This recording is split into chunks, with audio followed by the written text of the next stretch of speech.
If you're not reviewing your own sales calls at least once a week, you are potentially leaving tens of thousands of dollars on the table.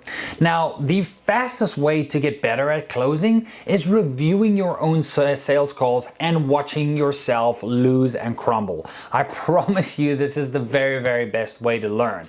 Now, do not watch the very best calls that you have had that week. Specifically concentrate and watch the calls where you crumbled or something went horribly wrong and figure out what went wrong in that call so you do not do it again. Again, we have to learn from our own mistakes. As humans, we have to learn from our own mistakes. If we don't, we will not continue growing and get better at our craft, right? Now, again, you might be asking yourself there, now, Craig, what is the very best way to get better at closing? Again, I wholeheartedly stand by this. Go watch your own calls, especially the bad ones, right? There's a reason why the best 1% closers obsess about replays, right? And in this video, I'm going to show you how you can use this to your advantage to get rich. Please remember, there is a reason why sports teams have specific days dedicated to what's known as film.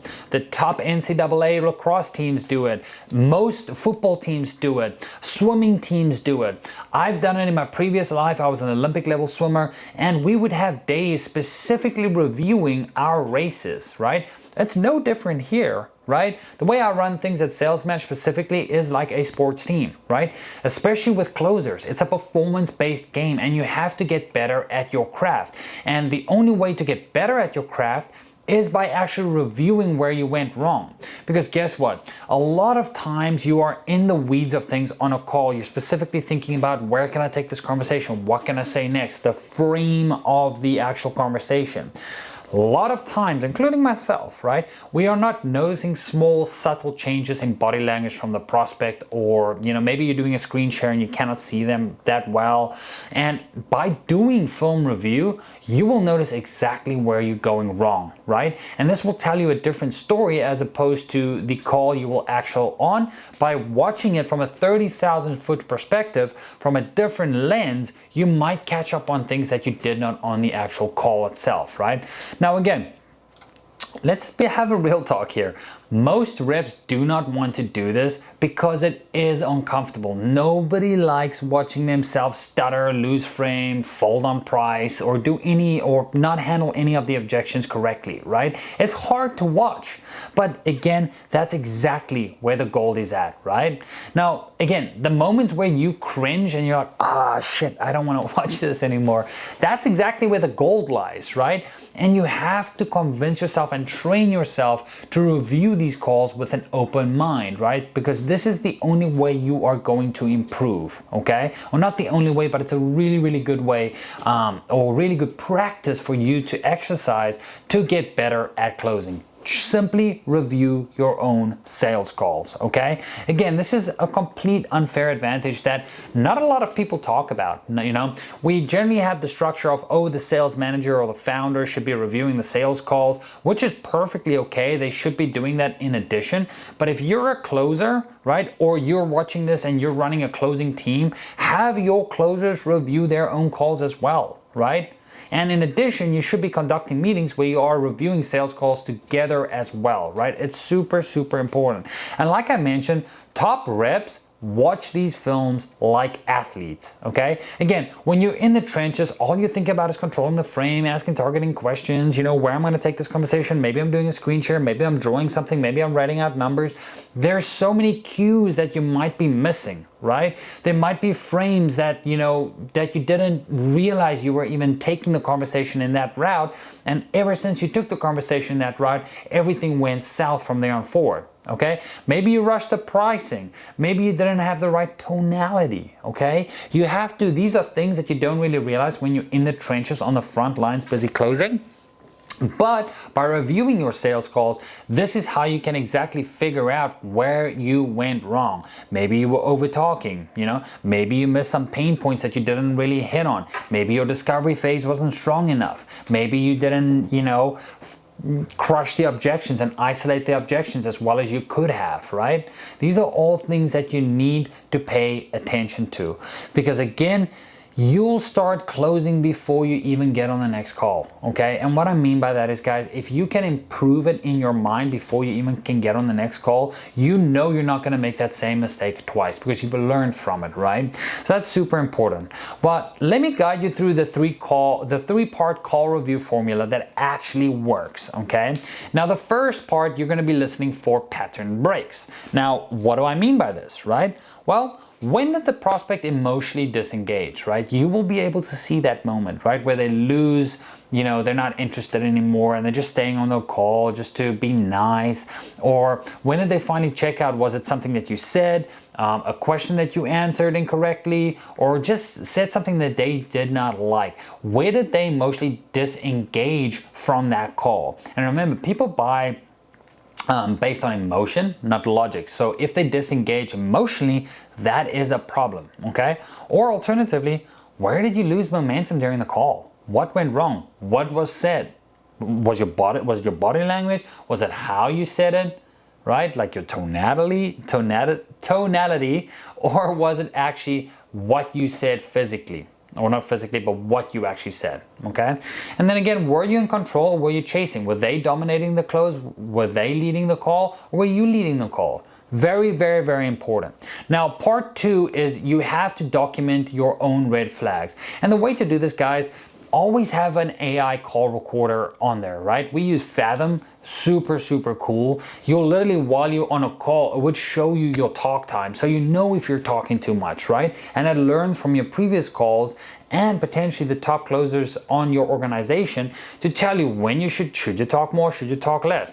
Little hint here, you should always be talking less, okay? Especially during sales these days, it's a consultative approach. You're asking targeting questions and you're having the prospects sell themselves instead of you selling them, okay? But again, document your own red flags. Well, I talked too much here. I didn't isolate this objection. Maybe I jumped to the pitch a little bit too early and I didn't have enough discovery or humanization before I transitioned to the pitch, okay? Again, build awareness and turn that into intentional improvement. It is so important. And then the final part here is set one improvement goal per call. Only one. We do not want to fix everything here. We only want to improve one step at a time, okay? Pick the one you want to focus on. Whether it's, I need to use more silence, I'm talking too much, right? Or I can use better tonality when I drop the pricing, okay? Or, confirm clarity before closing. Or I need to isolate the objection a little bit better before I move into the pitch, right?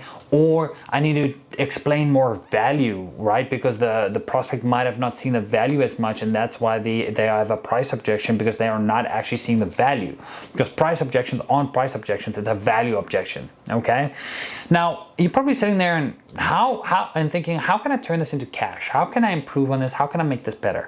Well, the rule of thumb is just get 1% better each week. Okay, if you just get 1% better each week, you will do a lot better cumulatively over time. Again, if you fix micro habits, that will cost you deals. Okay, again, if you can, for example, here close 3 more deals a month, right? And you're making 3K a pop. That's an extra $9,000 a month, and over 12 months, that's $108,000 in additional income. This is obviously just random math here, but again, plug and play how much you get paid or what your revenue collected is, and plug and play that there. If you get 1% better every single day, cumulatively, how much would that add up at the end of the day, right? Or at the end of the year, I should say.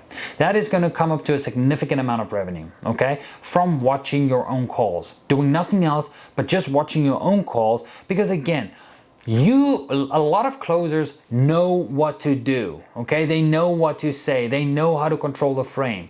But in a call, it's the wild, wild west. You're on the front lines. You might not have controlled it. You're in the trenches. It's game day, right? And a lot of people mess up on game day, including professional athletes, right? So it's important that we review these game calls, or the calls that you have, and improve on them so that the next time you can be better and bigger, so you do not make that same mistake. Now, you might be asking yourself, well, what separates pros from pretenders, okay? Now, pretenders or shitty salespeople, they simply rely on feeling good on the call. Oh, I think that call went well. No, you don't think that call went well. Let's find out for sure if that call went well. And here's where the pros separate themselves, right? If they're like, I think that call went well, but it kind of felt weird. They review their own sales calls and figure out what went wrong on that call so that they can get better next time, okay? And again, pros, they win on Mondays, they win on Tuesdays, they win on Wednesdays, they win every single day, not just game day. And that's super, super important because this is what we train here at Sales Match. We don't just place closers, we build killers, okay? And if you're in the market and you're specifically looking at, maybe you do not have a setter, or you're looking for a setter, or you're looking for closers, and not just any closers, if you're specifically looking for top talent, we at Sales Match are your recruiting partners. We always have a fat pipeline of setters and closers that we can select from. So if you're in the market and you're looking to replace either your mediocre sales team, or you're looking to increase the conversions of the leads that you have right now because you have a rising ad cost, book a call with us below. Let's crunch some numbers. Let's look at your KPIs. Let's look at your offer and see how we can help you. I hope to see you on the other side.